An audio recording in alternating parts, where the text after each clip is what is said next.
Afternoon, everyone. Welcome to the February the 2nd, 2023 meeting of the Chairman of the Chatham Finance Committee. I'm Joanne Sprague, Vice Chairman of the committee, sitting in until Chairman Stephen Daniel arrives, which will be momentarily. Anyone recording this meeting, please address the chair, and the meeting is being recorded and will be available in the archives. We'll begin our meeting with a roll call. Norma Avalar? No. Andy Young? Yes. Barbara Madison? Here. Tommy Doan? Here. John Pappalardo? No. Tracy Shields? Here. Kristen Andres? Here. Stephen Daniel is here. Here, but keep going for the time being. Okay. Thank you. And Joanne Sprague is here. Okay. With us today is Chatham's Finance Director, Alex Halala, continuing her presentation of Chatham's fiscal year 24 budget review. Alex, you have the floor. Okay, thank you very much, Madam Chair, or Vice Chair, Acting Chair. So today we'll be looking at the Department of Natural Resources, and this includes the different divisions of the Health, Conservation, Harbor Master, Coastal Resources, Shellfish, the assessment for the Pleasant Bay Alliance, as well as the three committees under Natural Resources, the Waterways Advisory Committee, South Coastal Committee, and the Shellfish Advisory Committee. So I know that Dr. Duncanson is at another meeting right now. He should be able to be here around 2 o'clock. So if you have any questions that I can't answer, he'll be showing up later. And also in the audience is Jason Holm, our Deputy Harbor Master, who can answer any questions that you might have regarding the Harbor Master's budget. So I'll just do a quick run through of the Natural Resources Department. And again, this is funded at $2,182,542, or proposed funding for FY 2024. And that's an increase of just under 7.5% over the current fiscal year, or $151,204 increase. And Alex, before you go on, can you tell us the major reasons for the increase? And some of the major reasons for the increase is the addition of an additional position in the Health Division of the Health Housing Inspector, as was recommended by the Short-Term Rental Working Group to handle some of those items. There are also contractual increases for all town employees for longevity, steps, wages, cost of living increase. We've also looked at some of the seasonal cost for our employees, the seasonal employees, so we can remain competitive with other towns. And then there's some items in the Harbor Master Division under the expense line items that I'll address as we go through the different divisions. Thank you. So again, expenditures by type, and this is something that we've never really shown before, personnel costs versus expenditures. So the personnel services really does make up the bulk of the budget. So here it's about 80% of the natural resources budget and 19.6% for the expenditures. And I can probably make this bigger. There we go. And just moving down, so again, the organizational chart, we have the Director of Natural Resources with the different divisions, the Conservation Agent, Health Agent, Harbor Master, Shellfish, Coastal Resources, and then we have a sort of an intermittent environmental lab technician that is funded under the Director of Natural Resources. So then we'll just move right into the Health Division, which is the first one, probably one of the larger ones.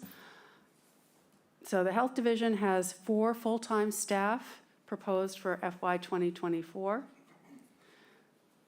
Again, we can see the prior year accomplishments. I will make this larger for those of the people watching at home.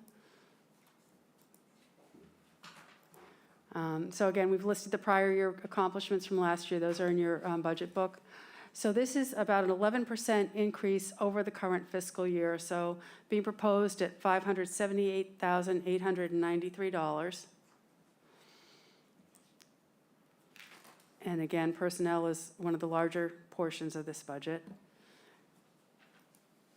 And if we go to the spreadsheet breakdown, so again, a lot of this increase is 17.6% under the regular wages, and that is due to the recommendation of the Housing Health Inspector, and that was a recommendation, as I said, made by the short-term working group, short-term rental working group. We had originally not proposed to bring that forward, but the Select Board endorsed that position, so that is now included within this budget. And Alex, just for the benefit of the committee and anybody watching, could you just explain what the purposes of that new spot are proposed to be, please?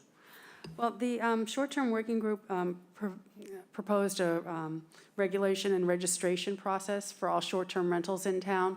And what that would entail is just registering. We have over, I think it's 1,300 short-term rentals in town, and those are the ones that the DOR collects money on. So they have to pay the short-term rental tax, which now will be, it's a local share of 6%, the state share of 5.7%, and then the amount that goes to the Cape and Cod and Islands Water Protection Fund of 2.75%.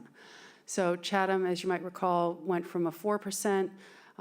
Last town meeting, we approved the additional 2%, with 1% going to affordable attainable housing, and the other percent going to the fund the Chatham Elementary School. So no change in our local estimated receipts, because that additional percentage will be segregated for a specific purpose. But again, the increase in the short-term rental to the tax is there. So all rentals will collect that tax, and the short-term rental tax brings in quite a bit of money. And again, the 1,300 properties to register, and all those properties have a registration database and regulations surrounding that. Will take a lot of manpower, or person power, I should say, to implement that and make sure that everyone's in compliance. And I think the idea is that if we have a registration and some rules around, regulations around the short-term rentals, we can control it. If there is a complaint, we'll know where it is. It's also a good way, if the person has time, to see if there's anything that, any rentals out there that aren't registered or aren't part of our database. And again, the idea, I think, is safety for the renters, and also, to ensure that neighbors around those short-term rentals, are not negatively impacted by, these short-term rentals. They've become increasingly popular in many communities on the Cape.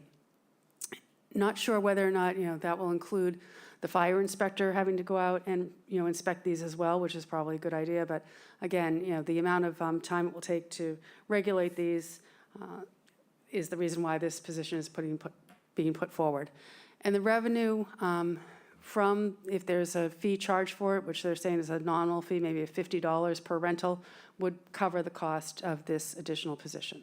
That's helpful. Thank you.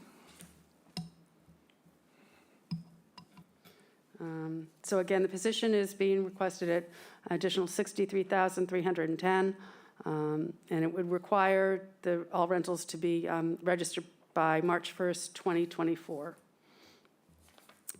And other than that, that is really the only major change in this division's budget. A small change in longevity, that's contractual.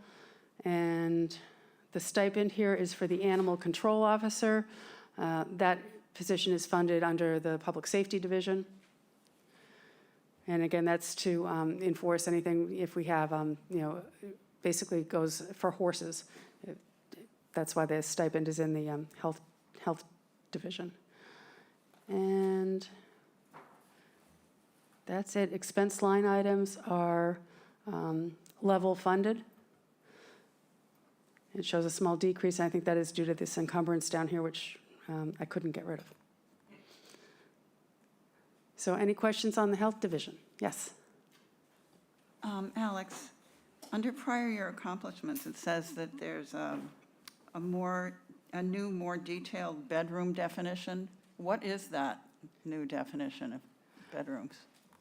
I believe what that is they've looked at all the bedrooms. The assessing office defines bedrooms differently than the health division. So a bedroom, I believe, has to be an enclosed space, have a door, et cetera, certain parameters. The health division has found that a lot of people or homeowners have designed rooms as a study or an office, and just don't put a door on it or have a door that's wider than would be normally for a bedroom. And I think they've tightened that up moving forward to make sure that they are counting those spaces as a bedroom. But we can ask Bob Duncanson when he gets here at 2, Okay, thank you, thanks. if I'm incorrect. So, and I don't think it's, Tracy. Can I ask a question? And Yes, Tracy. my naivete, Mike, Tracy. microphone? when something like this position for the short-term rentals isn't paid for in a sense by the additional fees that are being charged for doing the rentals, does that, so that doesn't actually represent an increase, or it does, it's just offset by the revenue increase? That's a very good question, because when we first presented the budget book, we didn't include this position for funding because the recommendation hadn't come out yet. So we amended the budget to include the position moving forward. And with the increase in fees, we can increase the fees, the local estimated receipts under the fees to offset that rather than putting it towards the tax rate. And as Mrs. Sprague always wants to know what the impact is on the tax rate. So an impact of 1 penny will raise $99,000. Yes. 99, worth of 99? It's up to $99,000 because the value of the town has gone up to $9.9 million. Right. So. Billion. Yeah, 9.9 billion, sorry. Yeah, so, to raise 1 penny on the tax rate will raise almost $100,000. Alex, in years before, we've been able to see what the year-to-date expenses are, and I'm sure that's somewhere in all of this material that you've prepared, but I can't find it. Yeah, with the online budget book, we'll have to update the, usually we do through December 31st. And I do have that in a different spreadsheet, and I can provide that to you just by the different divisions, sort of that summary spreadsheet that we've provided in the past, rather than the detail of each line item. Happy to provide the detail of each line item, but we do have that. Great, thank you. Okay. Okay, so moving on to the next department, we have the Conservation Department. And again, our Conservation Division. So this previously had 3 full-time staff back in from 2010 to 2021, and a part-time back in 2010. In 2024, there are 4 full-time equivalents, and that is coming down here. The conservation agent, secretary, the wetlands permit coordinator, and assistant conservation agent / North Beach manager. And then we do have the temporary shorebird and the habitat conservation plan, I guess, monitors for North Beach as well. So quite a few seasonal employees under the conservation. Joanne, please. Mr. Chair. Alex, just go back one step, please. The Assistant Conservation Agent, that's what we voted for last year, right? The new hire, a full-time employee? Last year, we approved the assistant conservation / wetlands permit coordinator. Okay. So it's sort of a shared position. Unfortunately, that position is still vacant at this time with all the hiring that we've been trying to do, but we hope to have someone on shortly. Okay, thank you. Thank you, Mr. Chair.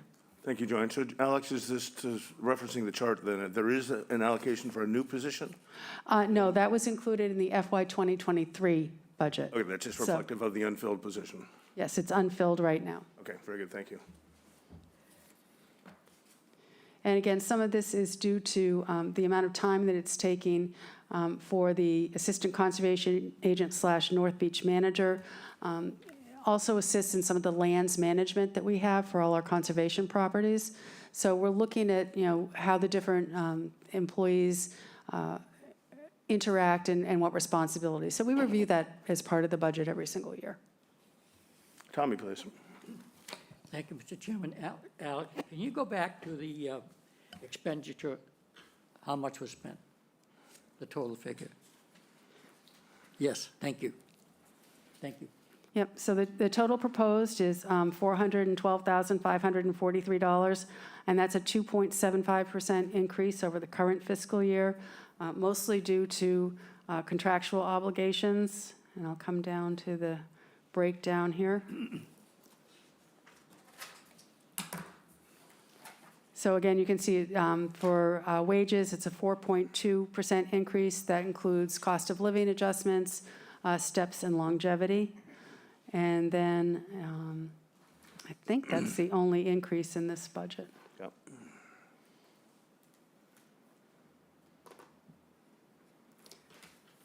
So any questions on the conservation budget? We have a former conservation agent here who would probably be happy to explain what the division does.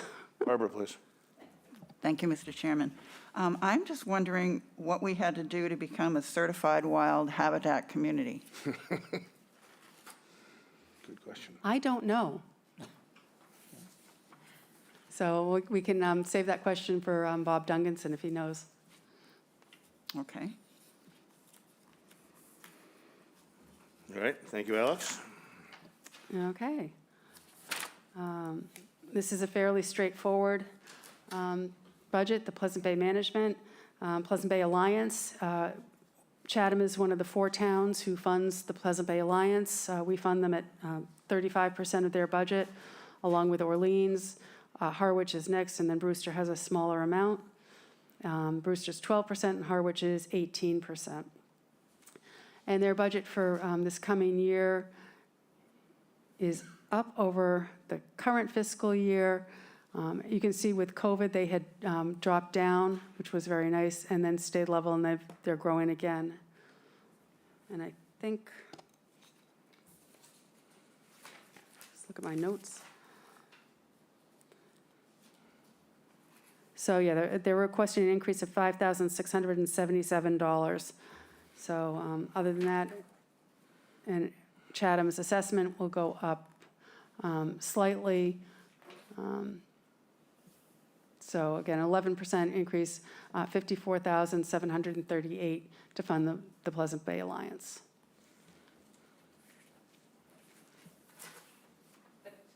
Tracy, please. There's no employee associated with that. There are no town employees associated with that. They have their own employees, and the town partners with them on a number of items. So again, it's been a great partnership for all 4 towns with the Alliance. So would that mean how are their employees paid? Is it not from the funds generated through the 4 towns? Some of that is for their, yes, some of that is for their staffing. But they are not employees of the town, so there's no benefits from the town or OPEB liability. Andy, please. Thank you. This will be an opportunity when Bob gets here for us to ask about the Pleasant Bay watershed permit Yes. and the interaction between that and the new DEP proposed regs for septic systems. Yes. Yeah, right. I mean, it's kind of easy to gloss over the Pleasant Bay Alliance, but I mean, that's one of the very important things that they do, is to help us with that. Thank you. And Alex, am I correct in remembering that the cost allocation for the assessments are based on kind of pro rata numbers of miles of coastline? Yes, so that's why One another. Chatham and Orleans are the bulk of the budget, each at 35%, with, as I said, I think Brewster's at 12% and Harwich is at 18%. I think I have that. Yep, right here. Yep. Thank you. All right. Okay. So moving on to the Harbor Master Division. Again, the Harbor Masters Division has 4 full-time right now and 1 part-time employee. There are some, there was a request to add, which the select board just heard the other day, marine mechanic in this division, so I'm sure we can talk about that. And then the prior year accomplishments are all listed here, and Jason Holm is here, as I said, if you have any specific questions on any of those, but I'll go right to the numbers now, if I may. So the proposed budget is $775,757, and that's just over a 9% increase over the current fiscal year. And as I mentioned earlier, there was a couple of reasons for that in the expenditure line items.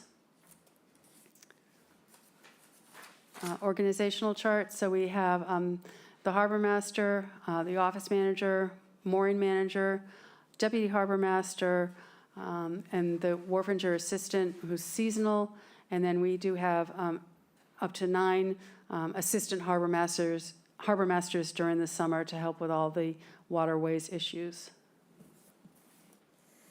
Joanne, please. Alex, and Microphone. Alex, please explain to us again, if you have, I haven't registered it. This new marine mechanic boat operator, that's a salary of $63,308 plus $15,000 to $20,000 in benefits, right?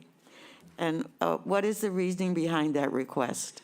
The request was made because we're having difficulties with some of the engine repairs, and as was explained to the select board on Tuesday night, to have, when engines and boats go down, that, takes them off the water, increases risks, lowers the time that the harbor master division can respond to any emergencies out on the water. So the idea was, and again, it's getting increasingly difficult to get repairs done to the boats. They have to haul them out, bring them down to one of the boat yards, and then there's no guarantee that, how quickly they're going to get repaired. So the idea was to have a marine mechanic who could do some of this repair in-house, saving the town money. It's anywhere from, I think, $130 per hour for a mechanic up to $190 if they have to come out and, off-site to come, to our boat rather than us bringing the boat to them. And Jason, happy to jump in if you'd like to.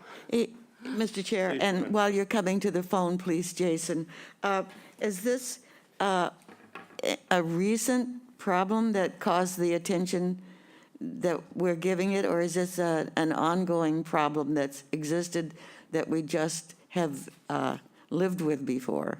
Sure. Well, thank you for What- the opportunity to talk. Thank you, I'm Jason Holm. For those that I don't know, I've been here about 10 years. I'm a retired Coast Guard officer in charge of Chatham, Provincetown, and Newburyport. So I've been here for a little bit, got to meet some of you before. And to answer your question, it's something that's been coming about for a little bit. There are marine mechanical reasons for this, and it's also kind of underscored in it is the addition of another full-time boat operator.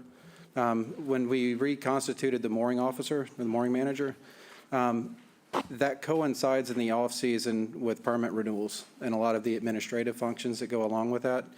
So traditionally in the off-season, there's been at least a few of us around to handle on-the-water emergencies and other off-season requirements as far as boat maintenance, maintenance to seasonal lanes, navigation, training, and so forth.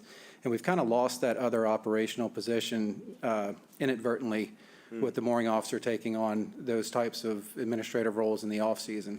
So in addition, looking at that shortage over the past couple of years since that's been reconstituted and kind of feeling those effects, instead of just adding an employee, we looked at what other thing would benefit us. And especially over the past year or two, the entire country's dealt with issues with getting services, getting products. Right now, to try to buy a new outboard is well in excess of a year. Many of the local marinas have ceased to send technicians out to diagnose and do maintenance on site, meaning that we have to haul the boat, take it up to them, and basically kind of wait in line. These boats are our ambulances on the water. And we run roughly 150 marine incidents a year. And where that traditionally used to be during the peak boating season, we've had a significant increase in off-season activity due to waterfowl hunting, and Chatham being a prime destination for that. So during the December, January months, we've noticed a lot more boating traffic than in the past. Last year, myself and one of my coworkers pulled 4 people out of the water off of Scattery in January. And fortunately, we happened to be out on the boat. They happened to get a phone call off. The fire department happened to be able to pinpoint where they were at, or they very likely could have perished. So having that, a boat that's reliable and able to get there, the Coast Guard at that time did not have a boat at the pier. They were not able to respond. So if that answers your question a little bit, as far as that goes, there's, having a dedicated technician to maintain all of our assets is also crucial.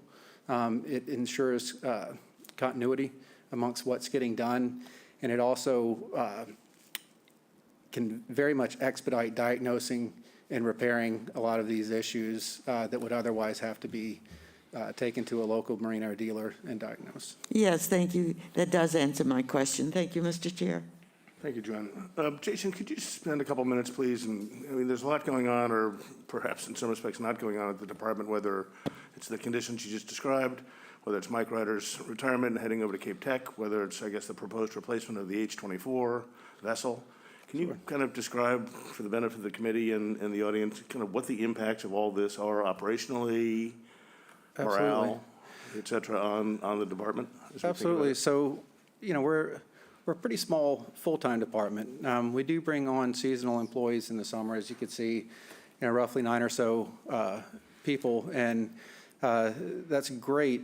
And I guess I'll just start with the seasonal issue so you can understand that. So with very few full-time personnel, we rely heavily in the boating season on seasonals.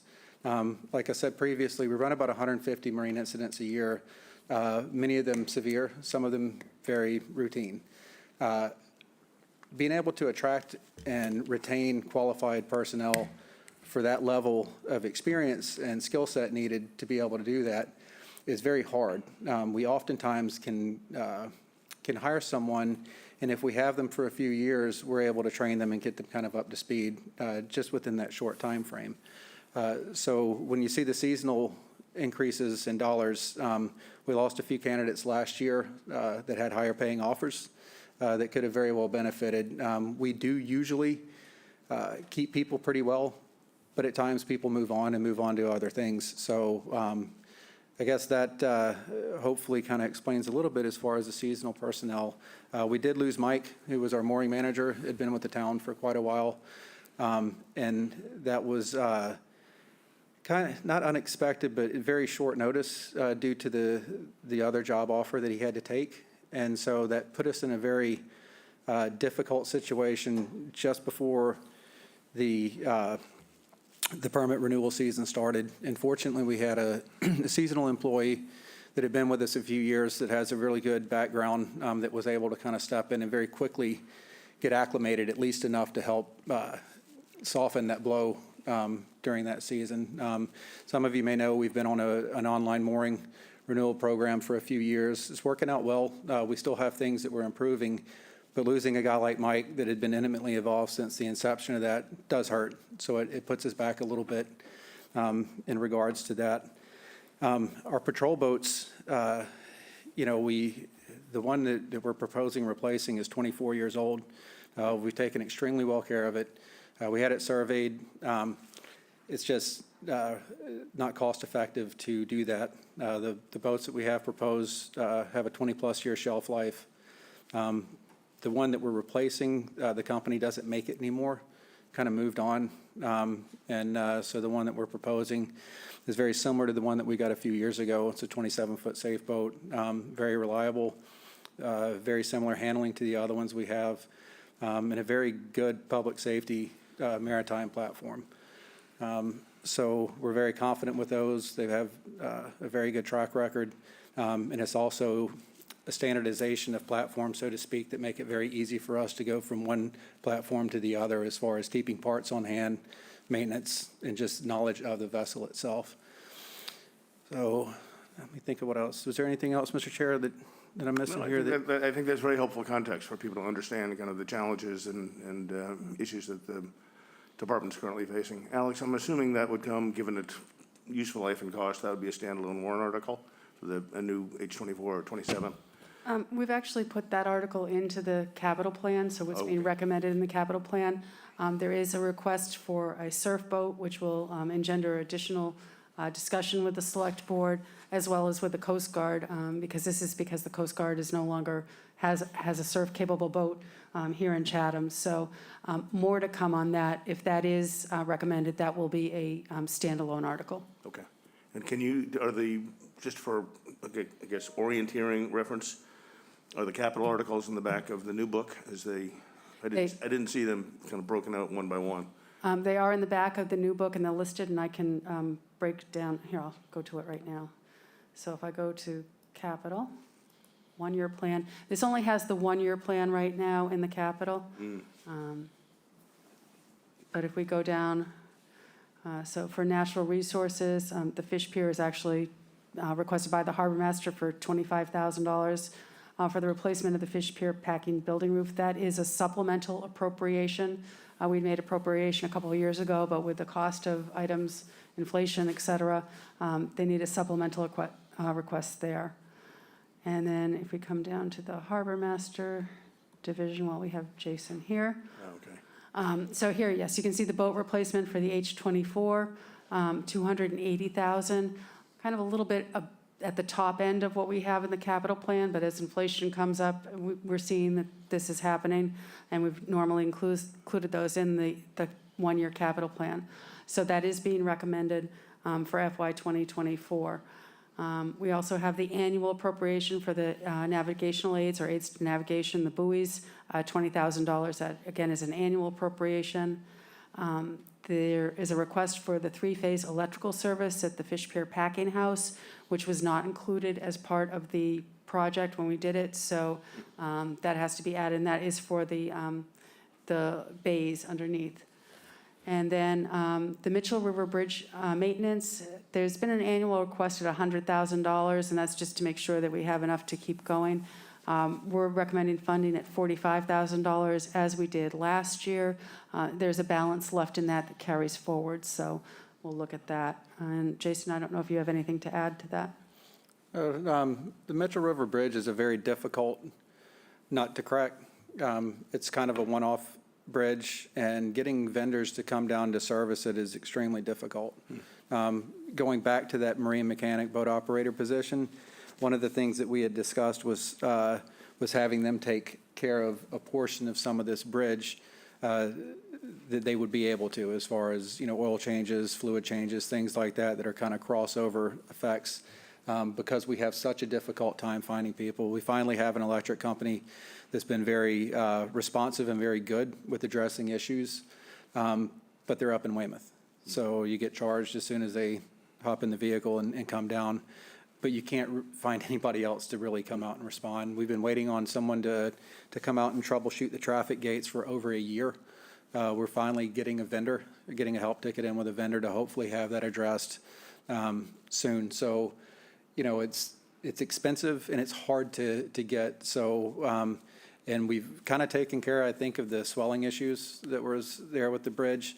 But there's been a lot of electrical issues that needed to be followed up on too, just as far as some wires getting damaged, the way that they were coming off the pole and down. We just recently had those repacked and sealed so the water couldn't get down into there, and trying to find someone to address some of those was very difficult. But this past fall, we finally located a vendor that was able to come down and been very responsive. So we're hoping to get that back up and running full time. But it's a lot into it. It's not just money. It's also knowledge and the availability of people to come down and do it. Navigational aids not only include the buoys, that's also chain, mushrooms. The more that the area shoals in and changes, the more aids of navigation we have to put out to help people know where to go. They get hit a lot because there's very little water in some of the areas that that we have. So, we take good care of them, but they take a toll. Certain areas of town, the chain wears much quicker than others. So constantly having to make sure that those are up to standards is important. And I guess that's about it, unless anyone has any That's other. very helpful, thank you. Andy, please. Chief, a couple of things. I thought I heard mention that the town's thinking about trying to get a surf boat, or is it the safe boat? No, that is a surf-capable boat. So again, that was proposed by the Harbor Master's Office in addition to the replacement for the H-24. Again, that will engender, as I said, more conversation between probably the Coast Guard, what their responsibilities are, what the responsibilities of the Harbor Master Division is, as well as whether additional staff and training would be needed should the town wish to acquire a surf-capable response boat. Oh, boy, I would think that training, yeah, that's a way more complicated subject. Yeah. The other thing is, Chief, is that about a year ago, I think, the Harbor Master's Department was talking about monitoring the surf heights in the east-facing inlets perhaps clarify the situation with the Coast Guard. Has that been taking place? We did. We ran joint bar reports with the Coast Guard until Memorial Day last year. We've continued those, although not as consistently due to staffing. It's very hard to get out and do bar reports every day in the off-season. And what the station's policy is now, I can't speak for them. There was contention before. The Coast Guard didn't acknowledge the North Inlet. They only acknowledged the southern inlet as far as what they were reporting. So as many of you know, the North Inlet is probably the more frequented inlet. There's boats going in and out. So our view was that it's absolutely essential information to have, and our statistics do show that it consistently breaks across the North Inlet. The configuration of the South Inlet over the past few years has been very conducive for non-breaking conditions because it faces southeast. It's somewhat protected by the shoals, but it changes. And, the Coast Guard's decision to downgrade their operational capabilities was a number of different reasons. At our office, we're looking at it solely from a public safety standpoint and bringing this up and proposing this for the town to make a decision on whether that's something that they want to do or not. But from our standpoint, it's just acknowledging that there's an issue that's currently not addressed adequately as far as what's going to happen in the event that someone gets in trouble on the bar during surf conditions. Right. And there'll be a lot more Are the talk. Coasties still maintaining that their 45 is not surf rated? That's the Coast Guard policy. It was evaluated and tested, and it's capable. It's surf survivable is the way that they currently rate it, but it's not surf capable. So their environmental limitations on their boats and their operational training of their personnel, if they don't have the heavy weather and surf certifications, really doesn't allow them to do that. And it's the same thing with some of the shallower draft areas. Their own regulations don't allow them to go into some of these because it's not within their navigational draft. Sorry, that's that's a disappointment to once again hear that. I know you don't represent the Coast Guard, but that could be a very expensive solution if the town takes it up. Certainly could be. And if I might, I believe the Select Board will be discussing some of these. I'm not sure if that will be on February 9th, but they will be discussed at a future Select Board meeting. Thanks, Chief. Stay tuned. Jason, that's all very helpful information. Thank you. I think Appreciate that's it. important context for us to have. Stuart sends his regards. He was at another meeting, and he took one for the team. It was a little colder where he was at, so he let me come here to meet with you all. So I appreciate it. If you have any other questions that you don't think about today or that you want to shoot us an email or give us a call, we'd be happy to answer it. Perfect. Thank you very much. Appreciate your time. Welcome, Dr. Duncanson. No worries. Appreciate you showing up. Thank you. We had a couple of pending questions for you. I don't know if we want to tuck into those, Alex, or we want to let you keep going and come back to Bob. I think we could talk about those. I think we had a question on the watershed permit with Pleasant Bay Management, and Barbara also had a question on certified wildlife habitat community, what we did to become one. Andy? Andy?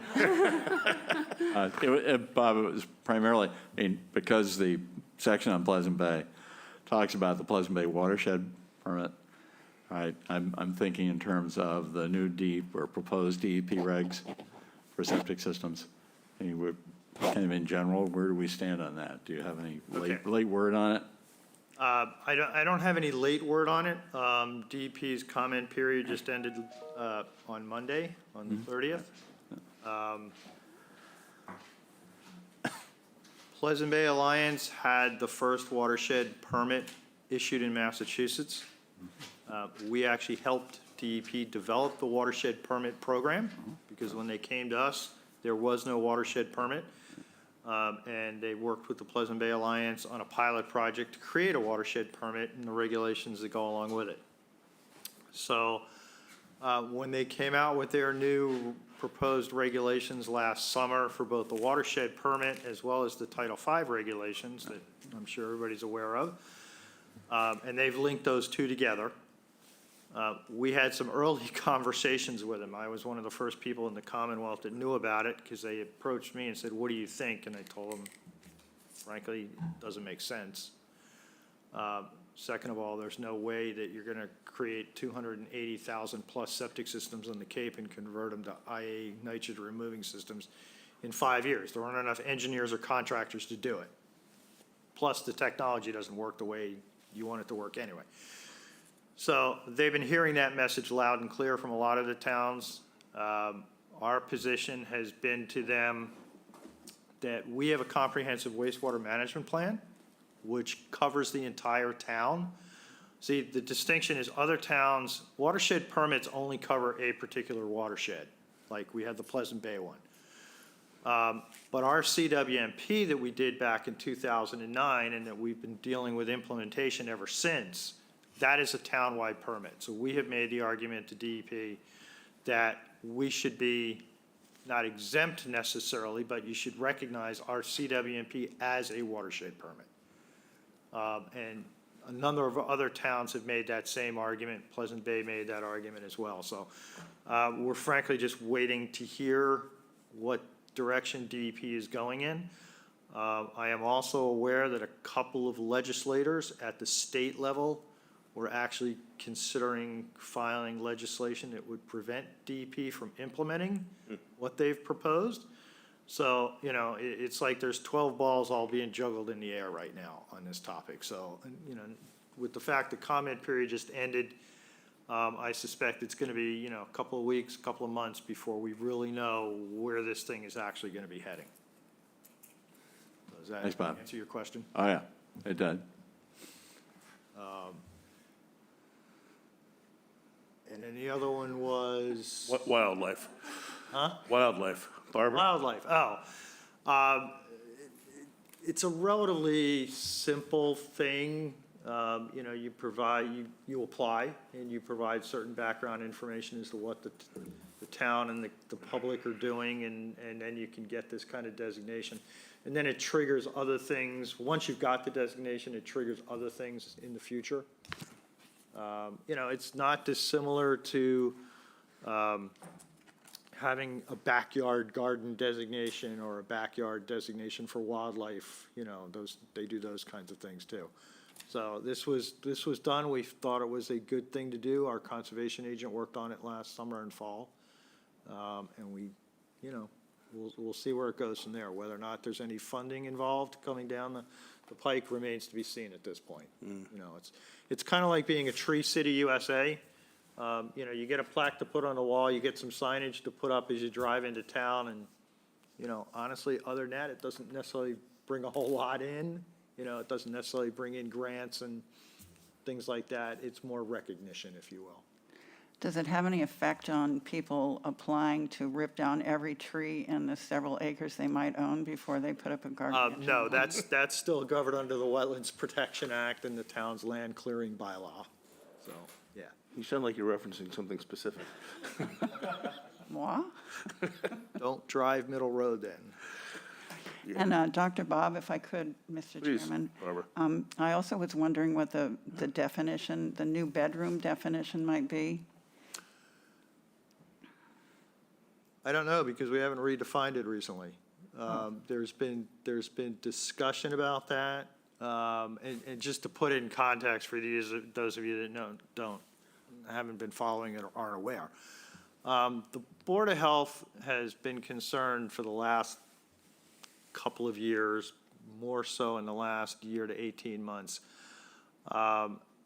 They were getting a lot of proposals that came in, and there's already a fairly strict definition of what a bedroom is in both state statute as well as our local Title V regulations.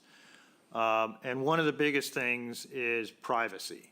Bedroom has to have privacy. So in other words, if you have a room that you have to walk through to get to another room, that first room wouldn't be considered a bedroom because it doesn't have privacy. All right, because you have to walk through it to get somewhere else. You know, and generally bedrooms have to be a minimum of 70 square feet and a number of other criteria. So the board was seeing a lot of house plans come in where people had things like music rooms and media rooms, which when you looked at them on the plans, they technically met the definition of bedroom because they had privacy, they had the right size, they had those kinds of things. And in many cases, they were also coming through with full bathrooms attached to them. And so the Board of Health was saying, wait a minute, you may be calling that a media room or a music room or a study, but from our perspective, it looks like a bedroom and it meets the definition of a bedroom. So in many cases, the way to get around that was to put in a cased opening. So no door, but a cased opening. And generally, they would require something like a 6-foot cased opening so that you, quote, didn't have the privacy and all anymore that made it a bedroom. Well, you know, the problem is we all know that if you have a cased opening, it doesn't take very long before that cased opening might have doors on it. You know, you get your building, the house is built, you get your building permit, you get your certificate of occupancy, and a year later, you know, changes take place that you don't need permits for. So unless the house were to be up for sale or something where, you know, there is some additional scrutiny, we would honestly never know about it. So the board has been considering, especially the cased opening, putting that into their regulations as a, you know, to not be a bedroom, you'd have to have a cased opening of certain size and whatnot. So that's the direction, that's what they've been kind of talking about. So they haven't adopted any change yet, but they're talking about it to kind of get at that issue, if you will. Thanks, Dr. Bob. Andy, please. With that regard, Bob, I mean, this is under prior year accomplishments. It says the Health Division with the Board of Health amended their regulations to include a more detailed bedroom definition. Yeah. is There were some other things that were done, yeah. So is there another one in the works, or has this already been They're finished? still having this discussion more detailed about Okay. Thank you. what I just described, yeah. All right, thank you, Bob. I think we're caught up on Bob questions. All right, coastal resources, Alex, please. Okay, If I'm not mistaken. yes, moving on to coastal resources. And this is a little, trying to break this out in the digital budget book was challenging because coastal resources comes under one, in our general fund, it's under one department, so it's a 295, and then we break it down further. So unfortunately, it shows a little different here in the budget book, and I'll explain that as we go through. So the expenditure summaries here is showing for coastal resources, which includes shellfish, I believe, under both of these. So shellfish and coastal resources are included in this number. So 357,611, 3.36% increase over the current fiscal year. And again, as I said, this will include coastal resources, so which is a division really of one. And then we have under that, town landing officers and a stipend for the herring warder, so we get the seasonal town landing officers. And if I go to the spreadsheet, again, this would include the temporary wages for both the coastal resources as well as shellfish, and regular wages as well. Longevity, again, these are all contractual. No additional staffing is being proposed at this time. And yeah, temporary wages are increasing for FY 2024. And again, that's, as we have always said, we try to remain competitive with the other towns. And expense line items are level funded, except for vehicle and equipment maintenance is increasing based on the prior year actuals. And an increase in some of the meetings, dues, and travel. And this also is for the mileage reimbursements for a lot of the shellfish constables who are out there on different days. So again, just reimbursements on that. And other than that, it is level funded. So I'm happy to answer those questions. Okay. John, please. Just curious, how many temporary shellfish constables we bring on in the summer? It varies from year to year, but generally between 10 and 12. You know, it depends honestly on how many returning people we have and whatnot, but generally between 10 and 12. Does the number reflected here under temporary wages shows a 9.4% increase? Is that, and are we bringing on an extra person this coming year? No, we requested a $3,000 increase in the temporary wages in shellfish to basically give the current pay scale that we have for them, basically give them a $1 increase per hour.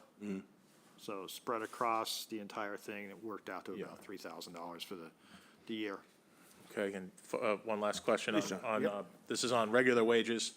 So 1.8%, that's a contractually obligated amount, which I'll just note, and I'm sure the finance committee members are aware of it, is a lot lower, than the cost of living adjustments that are being enjoyed by other folks in the community, but just wanted to point that out. Yeah, again, it is, with the collective bargaining agreements, all employees are getting a 3% cost of living next year. The employees within this division have all been here for a long time. Unfortunately, we just received notice that the deputy shellfish constable has taken another position with the county. So while we're happy for her, it's a great opportunity for her. It's really a blow to Chatham because she's done a lot for the town of Chatham. However, they were all, as I said, stepped out, at the top step of their grades, and that's why the 1.8% comes in at that level, just because the longevity, even though they are getting a 3% increase. Barbara, please. Thank you, Mr. Chairman. Dr. Bob, could we have an update on 90 Bridge? I mean, I see that you've finalized some plans, but are we going to have an upweller there? Are we gonna have a what? An upweller? That's the plan.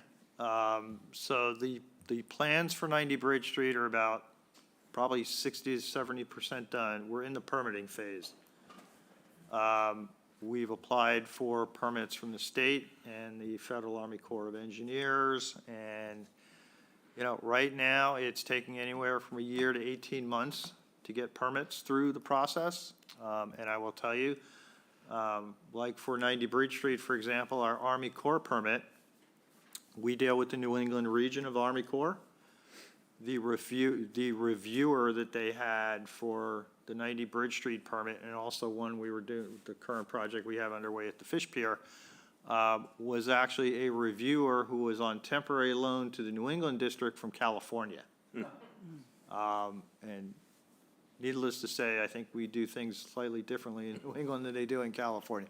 But anyway, it's just the same thing that every business is having right now, is getting enough people to do the things that need to be done in a timely manner. So we're in permitting. Hopefully we're probably still 6 months away from permitting and getting all the permits we need, because 90 Bridge Street does have a pile-supported structure to house the upweller, a pier, upon which we're going to put the old Coast Guard boathouse, and it does involve some dredging. So those two things in and of themselves mean more scrutiny by the permitting agencies. But we're still moving ahead. So yeah, the plan is still to relocate the old Coast Guard boathouse on that pile-supported structure and then do interior renovations. Not much, but just basically installing the upweller facility that we currently have over at the Harbor Master's Old Mill Boatyard building and bring it over and put it in 90 Bridge Street. We are, one of the other permits that we're currently working on, just to give you a sense of how interesting it can be sometimes. We are building in the floodplain, obviously, because we're right on the water, and obviously a upweller is a water-dependent use. However, we are also proposing as part of the project to install public restrooms, which would be in a separate building on the land side of that parcel. Well, because it's in the floodplain, both buildings, because both buildings are in the floodplain, we applied for a building permit and were denied. Now, that's not a bad thing. That's actually the way the process has to work. The building commissioner had to deny our permit, our request for a building permit, because we're in the floodplain and we were not proposing to put the building, 50 feet up in the air to get out of the floodplain. So he denies the building permit. We have to file for a variance with the State Building Code Appeals Board. So that is also in the works right now. We actually had to do the same thing at the trap dock for the shed that's being built there. Because again, it's in the floodplain and, it's a water-dependent use. But because of FEMA regulations, we actually have to go through the variance process. So that also takes more time to get these waterfront projects done. So there is hope that perhaps this will be done in some of our lifetimes. We're still targeting spring 2024, may slip to fall 2024. Wow, okay. Once obviously we can't start construction until we get the permits. Obviously, we don't want to be doing construction in the middle of summer. So right now, based on the timeline of where we are with everything, we're targeting construction to start in the fall of this year. And then, how long it takes to build the pile-supported structure to put the building on. So we're, tentatively looking, I think we're probably slipping into fall 2024 to get everything finished, but maybe longer. And it all depends on how quickly some of these permits actually come for us, Thanks. Mr. Chair, Yes, Joanne, please. while we're talking about shellfish, can anyone tell me why the oysters are so big this year? They're delicious, had some day before yesterday, but they are huge, and I've never seen them out of the area where Stage Harbor is. Yep, on we the- were able to purchase some large-size oysters from a local grower. Because those oysters tend to be, they're bigger than like restaurants and all want. So they generally will make them available to local towns, and because the grower happens to be right here in Chatham, we usually get first dibs. So we were able to purchase some of those and put them directly out in the water for people. So that's, They are just as good as the small ones. They're just marvelous. yeah, but when you go to a restaurant, you don't want something. They don't look the same. They just make them available to us because they can't sell them they can't sell them to a restaurant or anything like that. Yeah, thank you. John, please. Thank you. Dr. Bob, two questions. The first one, the capacity of the new upweller as proposed, will it be an increase over the existing capacity? We are planning for about a 30% increase in capacity. Okay. Yeah. And then the second question, the money question. So the funding for the project is coming directly out of that authorization from town meeting a few years back, or that plus grants? How is that all coming together? It's coming out of a variety of sources. We have some money in the waterfront bond from a number of years ago. We also have funds in the Waterways User Fee Fund, the WOOF as we call it.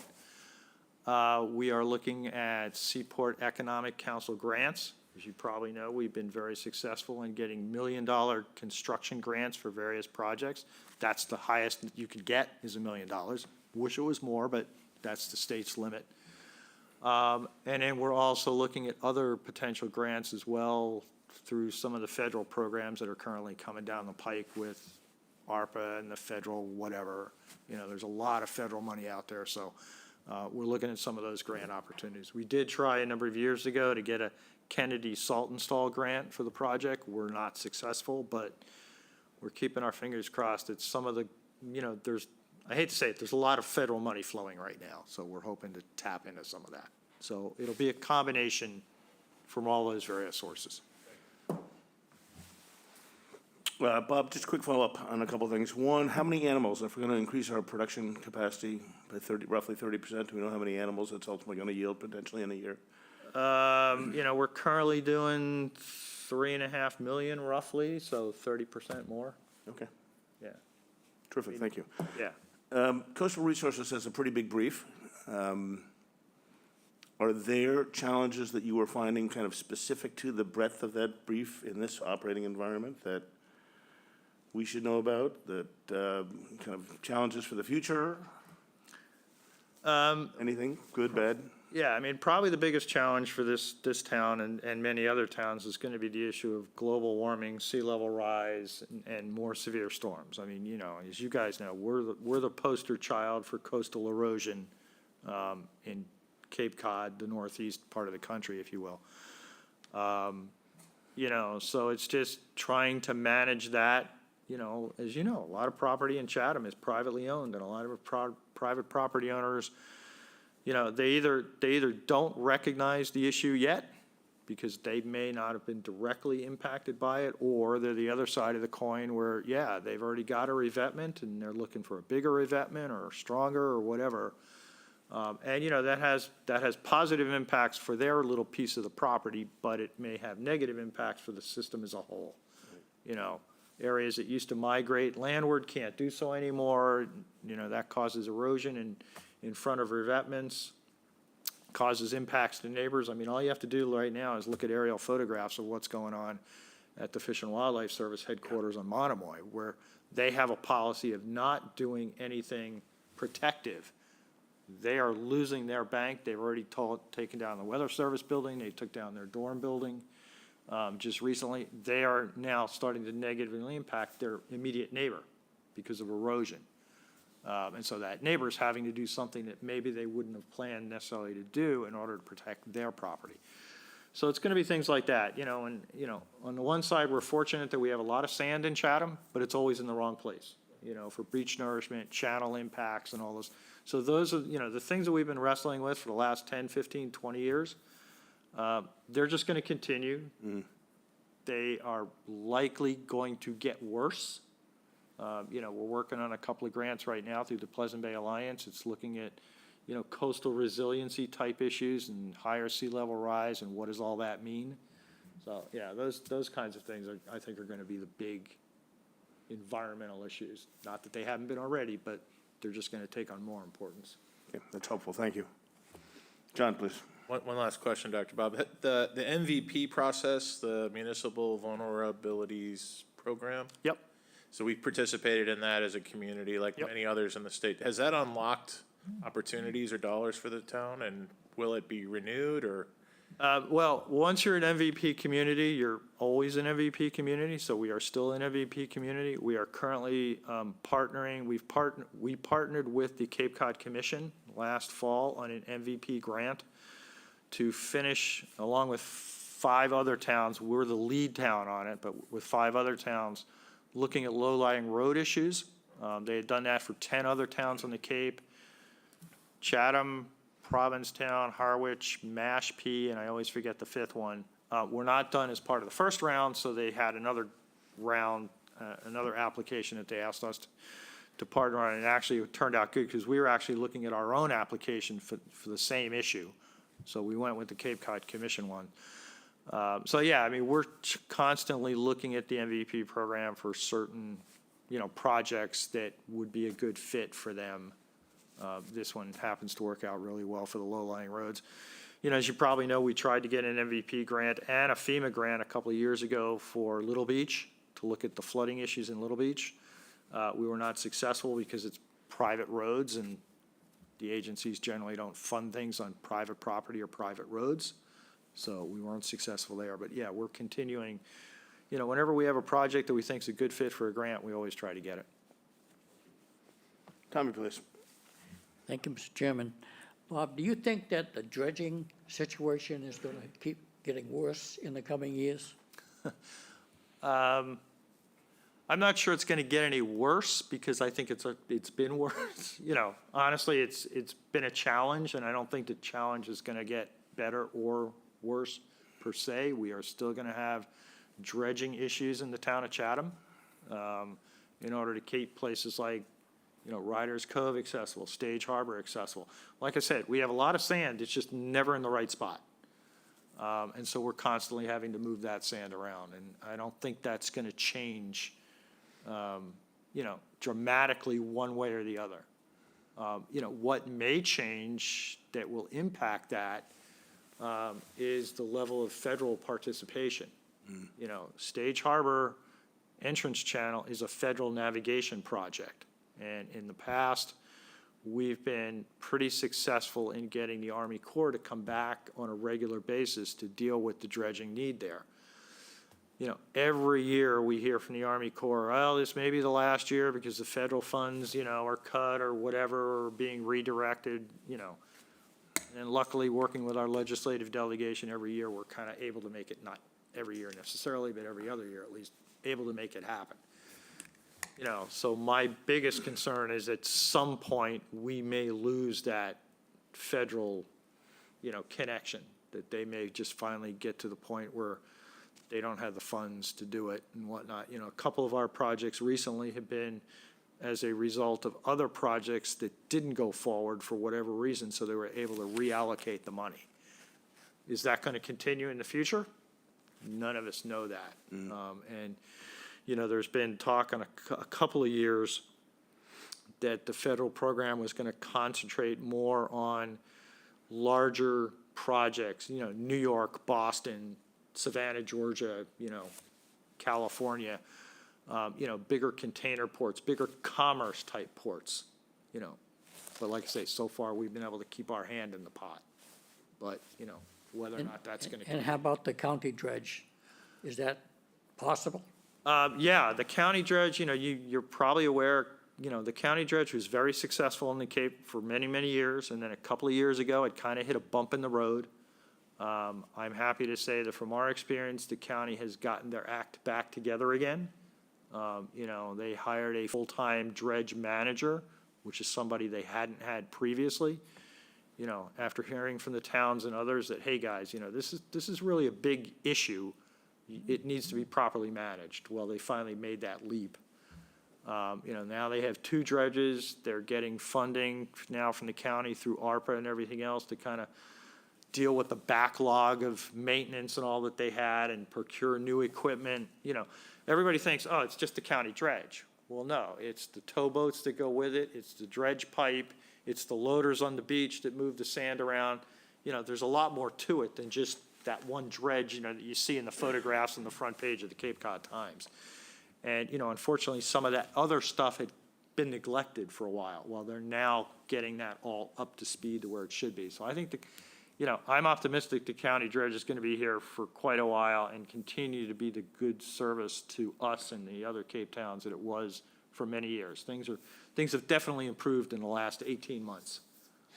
You know, like everything else, they have their issues, and it's usually related to permitting. And by that, I mean, you know, they're working in Antley's Cove right now. We have them scheduled for Stage Harbor. We also have them scheduled for Mill Creek. Well, the schedule was somewhat up in the air because they also had a project in Harwich at Round Cove scheduled, but they didn't have their permits. So, you know, kind of at the 10th hour, Harwich couldn't get the permits they needed. So that resulted in, you know, having to switch that schedule all around. And then you know, the other thing that's problematic with dredging on the Cape is just time of year restrictions. You know, we have time of year restrictions of when we can put sand up on the beach because of piping plovers. We have time of year restrictions on when we can dredge because of winter flounder and all. So, you know, that really narrows the season for us and all the other towns to basically this time of the year. Well, you know, it's great to get it done, but this time of the year, if you dredge in January, what's that channel gonna look like come boating season in July? You know, or what's gonna happen to the sand you put on the beach this time of the year? Is it still gonna be there in the, you know, for the summer tourist season? So, you know, timing is what it is, and we work with around it the best we can, Right, so. thank you. Mr. Papalardo? I could go on and on, I won't, but, real quickly, just on the time of year restriction, just for everyone's information, my organization is working with the Division of Marine Fisheries on a multi-year study to determine whether those time of year restrictions are still necessary. So it's gonna take several years. Yeah. I had a quick question on Frost Fish Creek. I know there was a study done. Is it completed, and do we have a direction we're heading, or is it still in process? That, I assume what you're referring to is the Conservation Foundation's grant they got from CPC a couple of years ago to look at frost fish. That project is still in the works. It's complicated, honestly, because of the number of players on that project. It started out as just a CCF project, but because it involves Route 28, the state is heavily involved. So, you know, when we have oversight meetings for that project, CCF is there, the town is there, MassDOT's there, the state's Division of Ecological Restoration is there, the USDA, Natural Resource Conservation Service, is involved. Well, you know, some of those groups bring funding, which is great. Others bring technical expertise, which is great. MassDOT has to be involved because Route 28 is their road. So, you know, we're looking at it very similar to what we did for Muddy Creek. You know, it takes a village to make some of these projects happen. We have Pleasant Bay Alliance involved because it's in Pleasant Bay. They're very helpful because of our experience with the Muddy Creek Bridge project, with permitting and all. We know who to talk to and whatnot. So, yeah, that project's still underway. Hasn't even really started permitting or anything yet. Still looking at what's the best option. You know, the CCF was originally, and stop me if you don't want to hear it all, but CCF was originally just looking at like enlarging some of the culverts under the road. We said, wait a minute, you know, we just did Muddy Creek, we looked at the same tack, we ended up with a bridge, but the bigger question is, if you enlarge the culverts or you put in a bridge, no matter what you do, what's the impact's gonna be upstream to private property? And they hadn't really thought of that to any great extent. You know, Muddy Creek, we were lucky because the sides of the creek are like that, and so all the properties higher up, and we only identified one property that might have a flooding issue. Very different condition in frostfish. You know, we're potentially looking at impacting multiple properties. So that'll, you know, I've been trying to convince them, you need to go back and do some of the early studies like we did at Muddy Creek to really understand what changing culverts and flow and everything else is gonna mean upstream. And they're trying to work through some of that now. Okay, Alex, back to you. Okay, well, the, Shellfish, or do we already hit shellfish, or we talked about shellfish. I thought that I'd go to the coastal resources since we were talking about dredging, some of the capital requests here. Thank you. So as we do annually, we have $100,000 in the capital budget for dredging, along with a standalone article for $300,000 for dredging, and we've done that over the past couple of years. So in case the standalone article does not get passed at town meeting, we still have some money moving forward for dredging every year. Mill Creek Jetty rehabilitation, this is for the engineering and design and permitting for the Mill Creek Jetty rehab. And then there'll be a request next year, I believe it's $500,000 is programmed in to replace for the rehab, the actual construction. Town Landing Comprehensive Survey, a second $50,000. This is the second year of the comprehensive survey, and that sort of dovetails with what the select board had talked about, I think, a couple meetings ago, to have a total look at all the town landings. Annual appropriation for town landing infrastructure improvements, $10,000. This is the land side of the town landings. And then we are looking for another supplemental appropriation for the truck replacement on North Beach and Conservation Lands Management. We had approved one, I believe, last year or 2 years ago, and unfortunately, prices have increased, as we all know, so we're asking for $10,000 as a supplemental appropriation to be able to purchase that truck. All right, thank you, Alex. Any questions on the capital budget for coastal resources? There being none. And I think we've run through all the departments. We did talk about shellfish. The 3 committees are level funded at $1,000 each, and we ran through everything else. And there really weren't that many questions. Other than the ones that we gave to Bob. Oh, John? John, I got a bite, just, go for it. bird monitoring program, Yep, is that plovers? yes. So it's gonna cost 10 grand more to find the plovers and protect them? Are you Buy a referring truck? to the truck replacement? No. You like how I positioned that, yeah.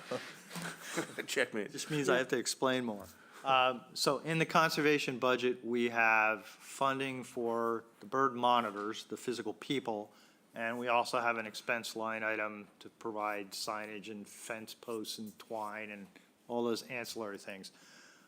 We have 2 pickup trucks in the division that are used primarily out on North Beach over the course of the summer, as well as for conservation lands management purposes in the wintertime. So, yeah, that truck isn't necessarily birds all the time. But yeah, it's primarily piping plovers and lease turns out on North Beach and North Beach Island. We also have a separate $10,000 appropriation in the conservation budget, which funds Mass Audubon to do bird monitoring on the south side beaches. So places like Hardings, Ridgevale, Cockle Cove, because we actually have piping plovers down there as well that have to be monitored. So, but we used our own town staff out on North Beach primarily because we have the ORV program out there, the off-road vehicle program. May I follow up? Please. So obviously that's on the road accessible side, the islands side of North Beach, or there's no program out there for birds, or? No, there is. We have somebody stationed out on North Beach Island all summer. Yeah, they go back and forth from the fish pier. Okay. Yep. And this monitoring and this program, does it allow or provide for access by the public to the beach that otherwise wouldn't Yes, happen? yes. So that's the investment that the community's making. Yep, yeah. In order for the public to go out and use these places, we have to fence them off and have appropriate signage and have somebody monitoring to make sure that the public is not doing things they shouldn't be doing. So, yeah. Helpful, thank you. Okay, thank you, John. Alex, anything further on your end? Just some of the capital items. We discussed the fish pier packing building roof, again, a supplemental appropriation. Stormwater management, MS4. This is, again, an annual request for stormwater management, $50,000. I think you've seen that before. And moving down, conservation, did we talk about the conservation? Yes, we did. The vehicle replacement. So again, replacing an old Ford Explorer used by conservation. And conservation lands management, again, this is an annual appropriation for the conservation lands management. Thank you, Barbara. Thank you, Mr. Chairman. Alex, I may have been asleep when we discussed this, but the fish pier packing building roof replacement, didn't we just replace that whole building a year or two ago? No. No, yeah. We got funding in the current fiscal year, FY '23, to replace the roof of $65,000. When we went out to bid, it was clear that prices have gone up and we can't do it for $65,000. So that's why we're asking for the supplemental appropriation, and then we'll put that project out to bid again. It'll probably be done in the fall after we get the additional appropriation. But yeah, the roof on the packing building has not been replaced. Okay, thanks. I was getting my buildings mixed up. Okay, and then moving down, we've talked about the harbor master requests. Jason addressed all your questions there, I believe.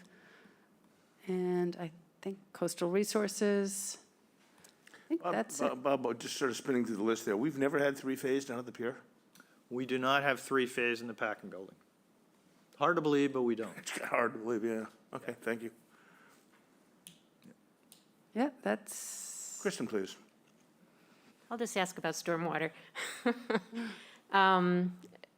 Where are we, like, I see this is an annual amount of money towards our whole management of stormwater. Is there any particular projects underway to be accomplished, or is this just part of an ongoing master plan? It can be both. We're required as what's known as an MS4 community, and that stands for Municipal Separate Storm Sewer System. That's why everybody calls it MS4. It's a federal requirement managed by the state and the feds. So every year we have to, there's a whole laundry list of things that we have to do, and every community that's an MS4 community has to do. So this funding helps with that. It also helps with particular projects. Many times I use it as the grant match for grants that we get. You know, a lot of these programs, especially for construction, the municipality may have to provide 25% of the cost, and so we use that fund to fund that share, rather than coming back every year and never knowing if we're going to get it from town meeting.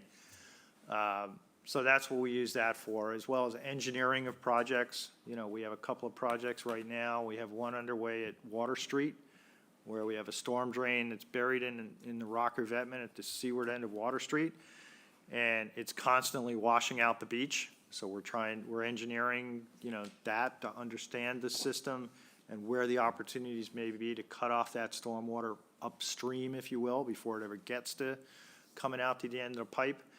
In the last 10 years, honestly, a lot of these stormwater projects, we've folded them into the wastewater project. While we're ripping up a street to put the sewers in, we're also addressing stormwater issues. So, that's been very helpful in making our money go further, because we don't have to deal with them as separate projects per se. So we've made a real big dent in a lot of our stormwater issues in Chatham. Bob, with reference to Water Street, which if memory serves is the only town in Chatham, only street in Chatham that begins and ends at the water. Yep.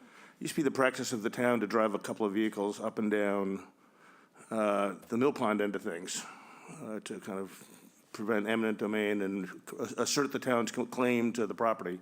I noticed from my perch that that's almost entirely grown over these days. It'd be almost impossible to drive a vehicle down to the southeast side, southwest side of the mill pond. Is there any thought of the town to kind of almost in a sense reassert its Yes. right to that roadway and open it back up again? And Yes, that's one of the things, one of the reasons why we're updating the current town landing master plan that was last done in 2011.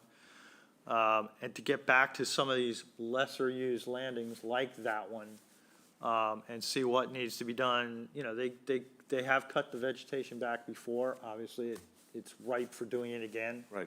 And we have other landings, like, a lot of this came out of the recent discussion over Cow Yard, and the access there, and the fact that, members of the public are using the end of it as a de facto beach. And how are we gonna remind people these are not beaches? They are landings, and so landings have a certain use that they're supposed to be available for. But yeah, that's exactly what we're doing at the $50,000 that Alex alluded to earlier regarding the surveys, because a lot of the town landings, we don't have plans of the landings. There aren't bounds. So if an abutter is encroaching or whatever, we don't necessarily know it. So that's one of the reasons why a couple of years ago we put that together, to get accurate surveys done, put in bounds so we know exactly where these landings are, to make sure that over time they don't disappear from the Yeah. public. Well, I think this in particular seems to be an instance where it's not becoming a public beach, it's become a private beach. So, Mr. Papalardo. In that same vein, I'm just curious, Muddy Creek have any landings or any rights of way or public access Muddy Creek on the inside of the bridge on the inside? does not have any public landings. There is some town property, but that doesn't have landings on it. There are some access points to the water on Muddy Creek, but they're privately owned as part of River Bay. Yeah, I live over there. I was just curious. Yeah. So the town-owned land, if somebody could look at it and potentially propose a public access point to Muddy Creek? Yeah, they could. Yeah. Okay. Most likely, it probably wouldn't, I mean, I hate to say it, probably wouldn't go anywhere because the access would be difficult. There's no parking available. things like that. And then along Muddy Creek, a lot of the actual shorefront or the creek front is owned by the Chatham Conservation Foundation. And, a lot of times people are mistaken. They think, oh, conservation, oh, the town owns it. No, it's privately owned. So, yeah, that's been an issue for you. And obviously, as you know, the other side is all Harwich, and they don't really they have town land over there. They have a fairly extensive area that's one of their well fields, but they're really, other than a couple of minor footpaths, through that area, there really isn't much access. Andy, please. John is putting me in mind, there was an appropriation for a study of Muddy Creek in terms of managing the landing itself. Where is that? Yeah. Actually, in many places, there is CPA funding that's currently under the works. There's two primary projects going on now at Muddy Creek on the Pleasant Bay side of Route 28. One is there was CPA funding allocated to do a master plan, if you will, of the beach and the landing area to address some of the issues there with, people putting boats up in the dunes, walking through the dunes, parking in the wrong places, things like that. That is currently underway.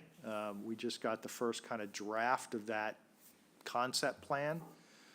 It's under staff review right now, and then it'll be shared with the Park and Rec Commission because because it's a beach, it's actually under Park and Rec.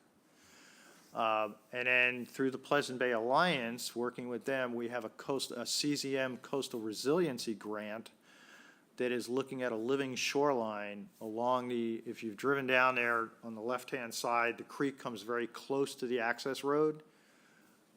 So we have a project with the Alliance and with CZM that's looking at coastal resiliency, basically rebuilding the marsh edge there to deal with those kind of erosion and sea level rise type issues. So the coastal resiliency one is in kind of permitting, and the town landing master, or the landing master plan is still, it's probably halfway through its process. Okay, further questions for Alex or Dr. Duncanson? Alex, are you done? I just have a couple of things that I want to mention towards the end here. Thank you. And these are some of the larger items that we'll be looking at separately as standalone articles for town meeting. Let me just get down there. Oh, I thought I saw it. Okay, so as we said, we talked about the surf-capable response boat. $250,000, that will, as I mentioned earlier, much greater discussion as it will have impact on the operating costs as well as what training might be needed. And that actually the $250,000 is a grant match. So again, a lot more to come on that. But just for clarity's sake, it's a notional grant match or it's an actual grant match? The $250,000 is 25% match for the grant funding. But there is $750,000 or there's, Not yet. Not yet. okay, so it's notional grant funding. Yeah, usually in order to apply to a grant, we have to have funding here at the local level before they'll even consider us. Okay, thank you. And then the other one under the harbor master or under natural resources is to look for a storage facility.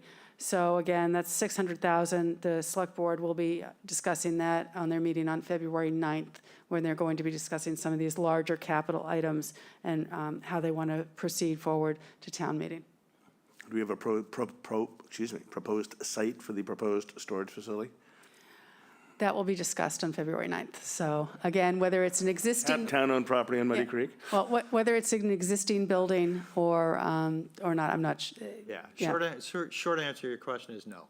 Okay, thank you. So those are the two items under the natural resources. All right, Barbara, please. Thank you, Mr. Chairman. That reminds me, we were talking about maybe getting the weather station to come back to another location in Chatham. Did anything ever come of that, or is that still underway? Still working? It's still in progress, and you may know more than I do. I mean, one of the areas they're looking at is the potential, what used to be the old fisherman's storage area next to the airport. Airport. Maybe Yeah, I mean, Huntley reached out to the contacts that we all met with when the National Weather Service came to visit town, which was last autumn, I think, late summer. It's in regional review. It's not the only site they're considering, but it is one of the sites that they're considering, and it's sort of in train. So we're kind of waiting to hear what next. We shoot up a flare every couple of months just to make sure they know we're still here and that we're still interested, and time will tell. Yeah. You think it takes a long time for the municipal level to make a decision? It takes even longer at the federal level. Joanne, please. Microphone. I'm going to get a little sign. Thank for you, Joanne. Mr. Chair. Before we leave the large capital items, Alex, I need to ask you again, in your assumption that we have a reduction of the tax rate for FY '24, have you included the possibility of the acceptance of the large capital separate articles in that assumption? And that's what will be discussed, because if they're not part of the capital plan. The one-year capital plan is funded through available funds, so no impact on the tax levy. Right. We did program some of those annual capital items for use of the tax levy, specifically the child care voucher program and the Dr. Florence Selden preschool program. Right. Are both coming from the tax levy. So that's included in that level funding for the tax rate at this time. Now, whether we move forward, whether it's going to be borrowing authorizations, which will have an impact in the future, and we will provide that impact when those articles are presented to the taxpayer, well, both to the select board, to this committee, as well as to town meeting. We always project out the debt service and what that would mean to the tax rate and to the taxpayer in Chatham. And then we do have several projects that, as you well know, we have $5.6 million of excess levy capacity built into the budget right now. If the select board decides to move forward and propose the tax levy, that would decrease that, and then the tax rate and obviously the tax bill would increase. Right, okay. Just so we know as we go along. Yeah, where we stand. as I said, the select board will be discussing this on their workshop on February 9th. They're talking about all these capital items that we're looking at for FY 2024, and/or whether we fund those now or defer them, and the sources of funding. Okay, thank you. Thank you, Mr. Chair. Thank you, Joanne. Okay, anything further? If not, I've got a brief statement I would like to read. At the Tuesday, 31 January meeting of the Finance Committee, there was a pause in the audio recording of approximately 1 minute. At the same time, it was clear from the video recording that members of the committee were continuing to discuss some matter or another. To be clear and for the avoidance of doubt, a member of the Finance Committee raised what the chairman of the Finance Committee thought to be a deeply personal question and not one which should be subject to public discussion. Coincidentally, the microphone of the original questioner had been turned off, thereby not allowing the question to be heard. The following brief conversation, which was largely inaudible on the recording, was centered on agreeing to discuss the personal matter with the chairman after the meeting concluded. Thank you. No Rosemary Wood, 18-minute gaps in our tapes. All right, so transparency, it's all good. So with that, if you guys are good, I'll take a motion to adjourn. Alex, Alex is not good. I just want to remind the committee of the upcoming meetings that you have. Please, thank you. So February 7th, we have community development coming in, along with Mary Kavanaugh from the Chamber of Commerce will be here. And then on February 9th, tentative for the community preservation articles. CPC will be voting on the recommendations on February 6th. February 14th, public safety, police and fire. February 16th, Terry Whalen, everything principal projects and operations, as well as probably the preliminary discussion for your report back to the select board, since that is due on February 21st.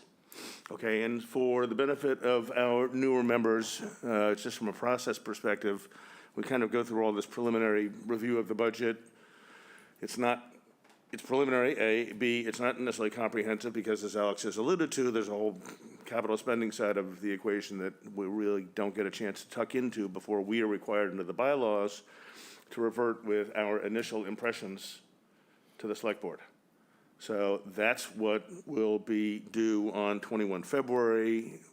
what I encourage people to do is, as we kind of go along through the operating budgets and departments, is to make some notes. You know, the things that are kind of leaping off the page that we want to raise to the select board, or the things of, the concern, either over concern, under concern, that we want to reference back. So that'll be our obligation in 3 weeks. I am out next Thursday, the 9th. I'll be in Boston, unfortunately. So Joanne's going to have the helm. But if, as we continue this process, you guys can just keep a weather eye out for things that we might want to raise to the benefit of the select board, that would be super. Thank you. All good? All good. All right. Thank you. Thank you, Alex. I'll take a motion to adjourn. So moved. Mr. Papalardo is the second. Kristen, please. Aye. Andy? Aye. Tracy? Aye. John? Aye. Joanne? Aye. Tommy? Aye. Barbara? Aye. Chairman says yes. Did you get that cadence there? That's pretty good. Did you turn your mic on? Thank you, everybody. Thank you.